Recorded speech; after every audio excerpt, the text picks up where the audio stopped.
I llavors truquen a aquest telèfon i era de companys de l'associació d'estudiants que havien estat detingut.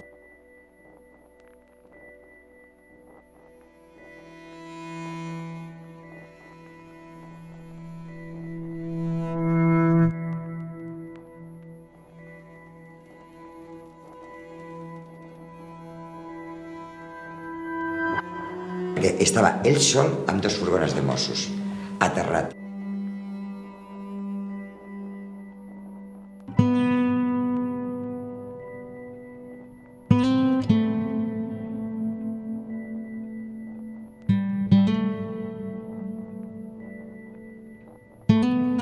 Tampoc m'imaginava jo mai de la vida que ens trobaríem en aquesta situació.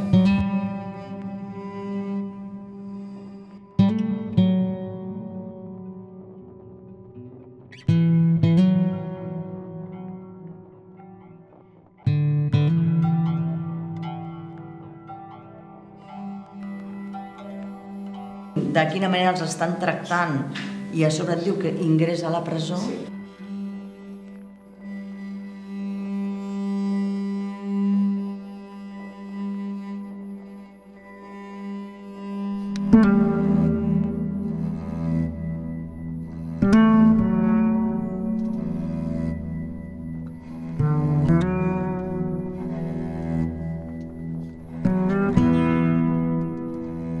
Realment nosaltres ens vam començar a conèixer el mateix dia que van agafar els nostres fills, perquè com estàvem als juzgats ens vam començar a donar telèfons. Llavors a partir d'aquí ens vam anar trucant i ens vam anar veient i vam sortir que ja vam creat la xarxa antirepressió de famílies detingudes. Perquè clar, el moment d'angústia que tens quan tu surts el teu fill d'allà i que te demanen com mínim 3 anys de presó realment per no fer res, doncs t'agafa una angoixa tremenda. Jo no sé si vosaltres estareu d'acord o no, jo crec que hi ha una manca de voluntat política per solventar les coses. És a dir, en el cas de lo que és la vaga general, 3/4 del mateix, són estudiants. En el cas de Can Vies, escolta'm, estaven defensant Can Vies, hi havia una protesta que va fer una crida de molta gent. Com a l'Ajuntament se li ocorreix enviar els Mossos de la manera que van enviar i fer un estat de setge al barri de Sants? Què s'esperaven que podria passar? No, jo això ho trobo molt greu. És com una provocació, no? No, és que jo pareix que estiguem en guerra. Jo ara tinc la sensació que estem en guerra. I els delictes, després jo quan veig a Egipto, a no sé què, que estan demanant, però si ho estem vivint aquí, si ho estem vivint aquí, si uns nois de 19 anys te poden trencar el curs, ficar-te 30 i pico dies a la presó, sense cap motiu aparent. Estem parlant de nanos responsables. Ja, nanos responsables, per coses d'aquest tipus. De posar un nano de 9 anys a la presó 30 dies. Què es treu d'això? Trenques els estudis, ho trenques tot. El meu fill va perdre la resta del curs, evidentment. En el meu cas, com que el van tancar en presó preventiva, vull dir, abans de ser jutjat ni res, vull dir, llavors l'única cosa que tens és com ho pots fer per treure'l d'allà. O sigui, no et planteges ja com serà el judici ni com defensar-lo, sinó com treure'l d'allà. Et preocupes del moment immediat. És tremendo, passar una situació així. El cas meu va ser com una mena de segrest, perquè ell s'havia anat a la manifestació i ja des del matí veig que el seu mòbil està com desactivat. Fins que, ja cap al tard, ja començàvem a estar preocupats, em truca un cosí seu i diu truquen a aquest telèfon perquè em sembla que li ha passat alguna cosa. I llavors truquen a aquest telèfon i era de companys de l'associació d'estudiants que havien estat detingut. I jo dic, però com pot ser que no m'han dit res? Diu, sí, deu estar a la comissaria de les Corts. No te van trucar? No. Jo des de les 12 de la nit fins a les 12 del migdia no vaig saber res del meu fill. A les 12 del migdia, quan m'assabento que està a comissaria, jo me vaig quedar tranquil·la, perquè no sabia el que passava allà dins. No era conscient. I jo vaig quedar tranquil·la perquè jo pensava que estava tirat a algun lloc, perquè, clar, és un nano que sempre explica on va, i a més el mateix que tu dius del mòbil, el mateix. Almenys saps on està, no? El que no saps és el que està passant allà dins. Primer lo van portar a plaça Espanya i després a les Corts, y cuando me va a decir, mamá, yo solamente pensé en sobrevivir. Me quedé helada. A mi em va explicar que els hi donaven un gotet d'aigua d'aquests de cafè En 24 hores només els hi donaven un gotet d'aigua de cafè. Si volien més els deien que no, que l'endemà. El mío se lo racionalizaba. Es que él se preparó para sobrevivir. Entonces lo que hacía era beber solo gotitas de agua para poder aguantar todo el día. És tremendo. I quan entra a la presó, com ho sabeu, això? La primera vegada que puc parlar amb ell és per dir-me que ingressa a la presó. Em diu... Va ser una cosa... Si ho recordes, és... No, que edad tenía el teu fill quan el van agafar? 19. I a mesures que no són dignes d'un estat democràtic. Exacte. Perquè és que no té... És que és la dissidència, estem parlant de dissidència, de canviar les coses, de fer una estructura, una situació de millora. I està contemplat com un acte criminal, vandàlic. És que et jugues 5 anys o 10 anys de presó per anar a una manifestació. I què fem? Callem davant de les coses que estan passant, davant de la manca de treball, de la sanitat com està, de com estan els sous, que són sous terribles, de la situació que es viu. Què fas davant d'això? I clar, nosaltres tenim l'edat que tenim, però és que ells tenen una altra edat. Jo és curiós perquè el dia dels juzgats vaig dedicar a fer enquestes. Llavors m'anava preguntant a tothom, el teu fill estudia? Perquè era una obsessió. I tothom me dia el mateix.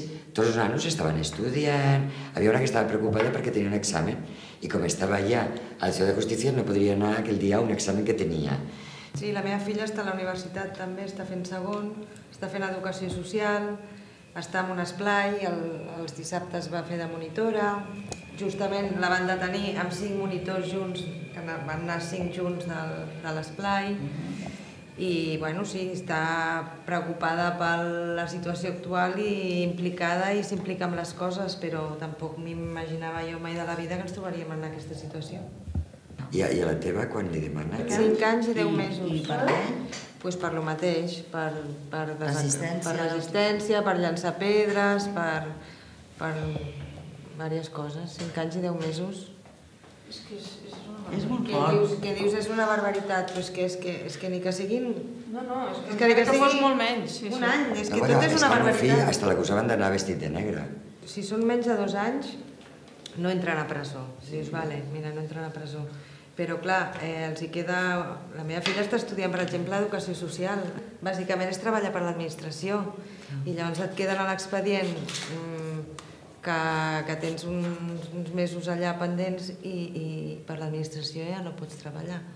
Llavors, clar, que són molt joves, que tenen 20 anys, bueno, la meva té 20 anys i que té molts anys per davant i encara està estudiant, però després treballarà i tot això et marca, no? I aleshores, clar, és que sobta que de cop i volta els tractin com a criminals. De delinqüents. De delinqüents. I a més, amb unes penes exagerades, perquè... Ostres, això és una Això altra. és perquè el teu fill quan te li demana... Al meu fill li demanen 8 anys i 9 mesos. Però és que és tremendo. I de què l'acusen?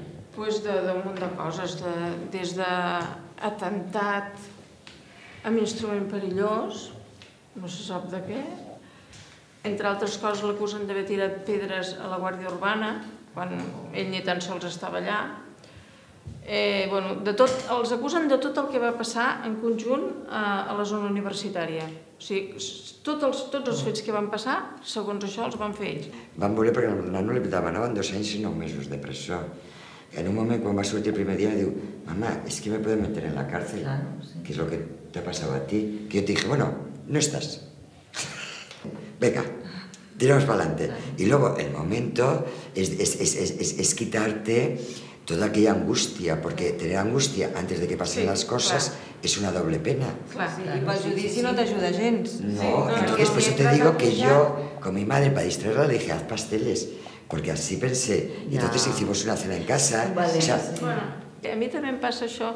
Vull dir que quan intento preparar-me al judici penso podem fer una excursió. O sigui, la preparació és així. És això, fem una excursió, fem una sortida. És a dir, ens ho passem bé en família. Sempre amb alegria, perquè no tens que deixar que això te hunda. Exacte.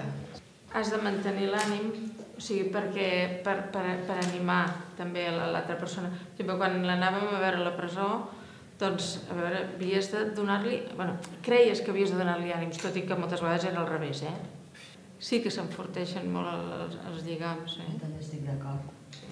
Sí, jo també estic totalment d'acord que s'enforteixen.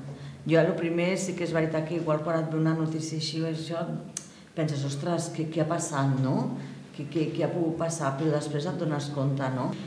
Què és el que vol fer, com és, i aleshores, ostres, estic al seu costat al 100%, i tant. A mi el que m'ha passat també és que a l'hora d'entrar a la xarxa, que fa poquet, ella està supercontenta, superagraïda, i que bé, mama, que hagis entrat, i que contenta que estic, i que bé, perquè veu que d'alguna manera el recolzem i que estem amb ells, no? Ja no em diu gràcies a mi, sinó diu gràcies a totes, moltes gràcies a totes, per no deixar-nos sols. Quan va sortir i me va explicar el que havia passat realment, li vaig dir, si jo vaig estar orgullosa de tu, ara estic molt més. El que sí que és cert que la gent, quan jo he explicat el que hem viscut, com ha anat el judici i tot, la gent no s'ho pot creure. Perquè diuen, això és impossible que passi. Se n'adonen que les coses no funcionen com ens les diuen. I les detencions, com van, el Exacte, tracte policial... no, s'esgarrifen, Llavors m'he obert els ulls a veure altres realitats que jo no volia veure i que estaven allà. Jo també. Que les veia, però que deia, bueno, jo estic a casa fent ganxet. No, i que creiem que, bueno, jo almenys, que creia que tot funcionava, que que la justícia era justa. Tu dius, és que no és així, és que això és el que jo em pensava abans, però ara penso una altra cosa. Se nos va caure la vena als ulls. I tant. ¿Verdad? Sí, sí. És una bona frase. És la frase que la tinc. Sí.